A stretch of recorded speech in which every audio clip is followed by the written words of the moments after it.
Hello CHR, votre chroniqueur. Alors aujourd'hui samedi, naturellement, je vais vous parler de films Franmasia. Je vous le dis tout de suite, il y a une grosse innovation. Je ne vais pas vous parler d'un film, mais je vais vous parler de deux films.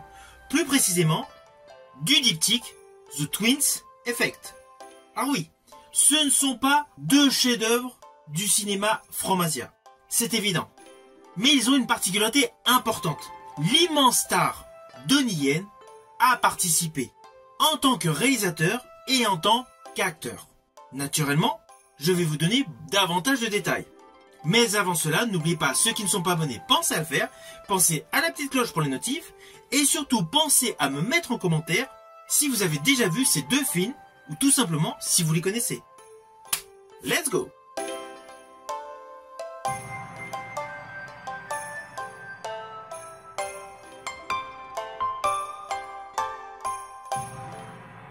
Alors naturellement, je vais commencer par le premier opus de ce diptyque, The Twin Effect, sorti en 2003.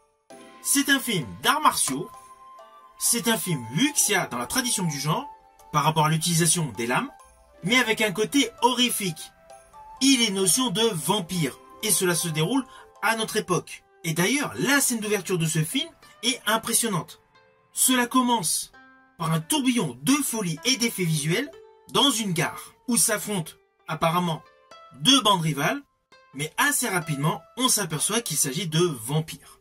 Et c'est là que cette histoire est totalement innovante. On n'a pas du tout l'habitude, en 2003, de voir des histoires de vampires à Hong Kong. D'ailleurs, voici le pitch.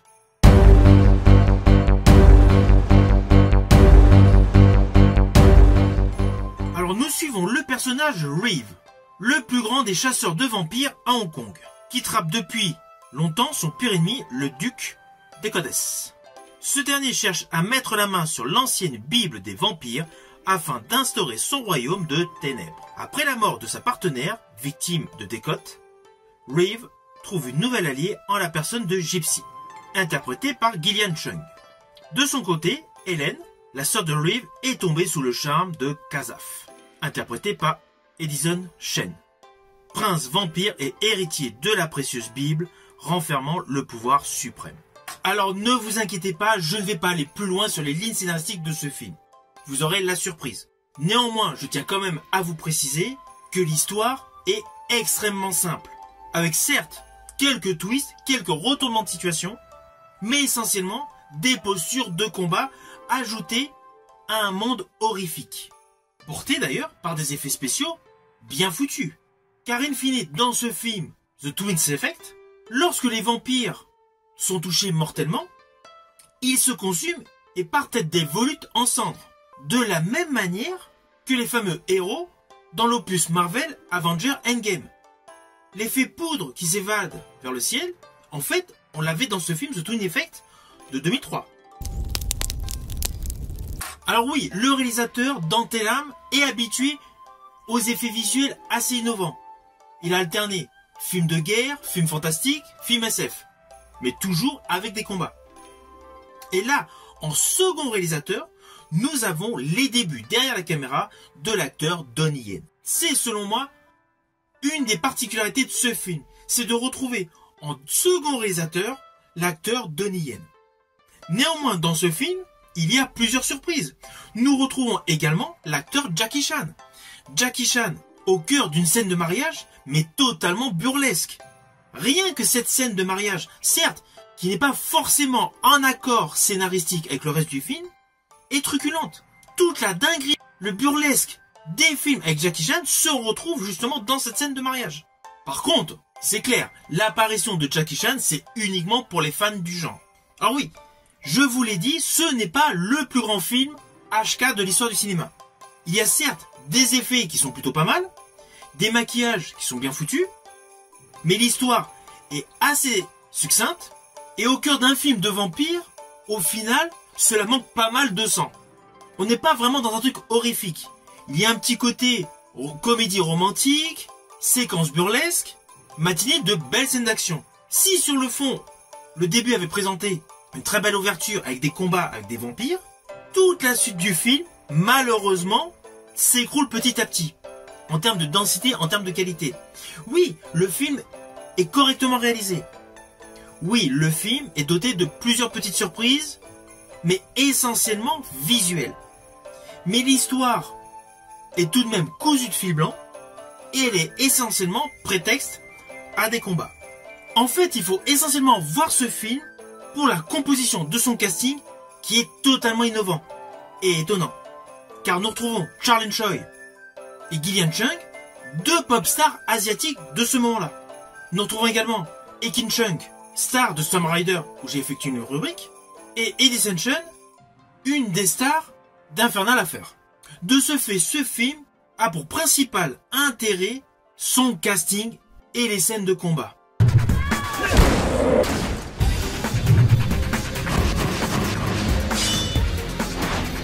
Ce n'est certes pas le plus grand film matinée de vampires et de Wing Chun, mais tout le casting de ce film étant de talent, il donne pleinement vie à leur personnage. Sinon, on va pas se mentir, le scénario est limite débile. Ceci dit, ce film a remporté un vif succès. De ce fait, il y a eu une suite. Mais ce qui est très étonnant dans cette histoire, c'est que la suite n'en est pas une. Oui, vous allez vous dire, c'est quoi ce délire? Le film suivant se nomme bien The Twins Effect numéro 2, mais il n'a aucun lien. Toute l'histoire est radicalement différente. Il n'y a plus du tout d'histoire de vampires, nous ne sommes plus dans le monde moderne, nous sommes dans le passé. Et là, nous sommes avec un film Wuxia. Ce film d'une durée d'1h46 qui est sorti un an après donc le précédent, est réalisé par deux réalisateurs. Certes, comme le premier opus, mais là nous avons changé de réalisateur. Il s'agit de Patrick Leung et de Corey Yuen. Et le film s'apparente à du fantastique, mais essentiellement de l'action et de la comédie. Avec une histoire assez étonnante, qui est la suivante. Dans cet opus de The Twins Effect, nous sommes au royaume de Uadu, gouverné par une reine cruelle. Dans ce monde dystopique, nous découvrons des hommes qui sont réduits en esclavage. Mais une terrible prophétie affirme qu'un jour, un jeune garçon va naître pour devenir roi et rendra enfin aux hommes leur liberté après s'être emparé de la mythique épée de feu. En quête de gloire et de fortune, deux jeunes artistes, se produisant dans un cirque itinérant, se retrouvent en possession d'une mystérieuse carte au trésor. Afin de les protéger dans leur quête, Hélène et Gypsy, deux redoutables guerrières que tout oppose, se joignent à eux. C'est ainsi que débute réellement la fabuleuse histoire de ce film. Alors oui, je dis fabuleuse, car scénaristiquement, cette histoire est beaucoup plus travaillée que celle du premier opus. À la différence, c'est qu'il a le côté burlesque avec toutes les scènes que cela entraîne, du fait que les hommes sont des esclaves. Néanmoins, cela reste assez amusant. Alors autant dans le premier film, Donnie Yen avait participé à la réalisation, là dans ce film, il est acteur. Et il a un rôle non négligeable. Vous allez pouvoir le voir dans de nombreux plans séquences avec des scènes de combat qui donnent à ce film un intérêt sérieux à le découvrir. Alors naturellement, qui dit suite, on retrouve des personnages qui étaient dans le premier opus, mais sans avoir de lien scénaristiquement. Ainsi, nous retrouvons Edison Chen, Sharon Choi, Jackie Chan, dans une scène digne des marins de mer de Chine, mais surtout ce film offre le premier rôle à Jace Chan, le fils du grand Jackie Chan. Il a le rôle de tête de charbon et c'est la première fois qu'il se retrouve devant la caméra. Alors oui, Jace Chan n'a pas une carrière cinématographique énorme. Ceci dit, il a retrouvé son père en 2016 dans Railroad Tigers. Alors on va pas se mentir, sa qualité d'acteur est assez moyenne et son côté sportif, malheureusement, est largement inférieur au grand Jackie Chan. Mais cela n'empêche pas que sa prestation est correcte pour ce film qui, sur le fond, est assez modeste. Cependant, l'acteur Donnie Yen dans ce film est une nouvelle fois au taquet. Il est top. On a l'habitude de le voir maître de Kung Fu, maître de Wing Chun, notamment avec l'impeccable série des Ip Man, mais toute la fluidité, la dextérité de ses mouvements dans l'accomplissement des arts martiaux est largement prévisible dans son rôle de Robin des Bois de justicier de ce film. Alors c'est aussi limpide que de l'eau, l'histoire de ce film est totalement débile. Chaque séquence est uniquement prétexte à effectuer un combat de folie. Et d'ailleurs, les meilleurs combats sont ceux interprétés par Donnie Yen et également le combat porté par Jackie Chan. Si on enlève Jackie Chan et Donnie Yen de ce film, celui-ci n'a plus aucun intérêt.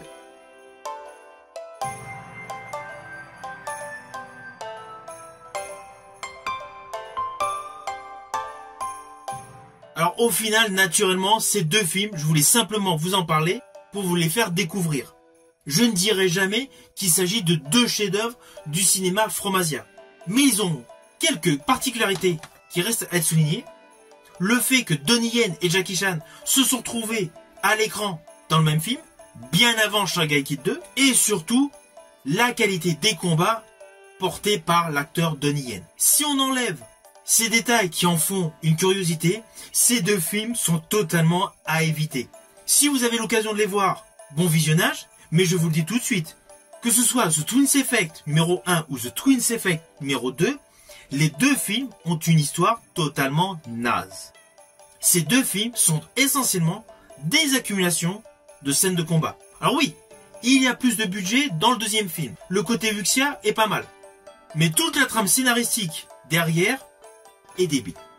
Si ma vidéo vous a plu, n'oubliez pas, petit pouce vers le haut, pensez au partage, mais surtout pensez à me mettre en commentaire ce que vous avez pensé de ces films si vous les connaissez. Je vous dis à bientôt pour une prochaine vidéo.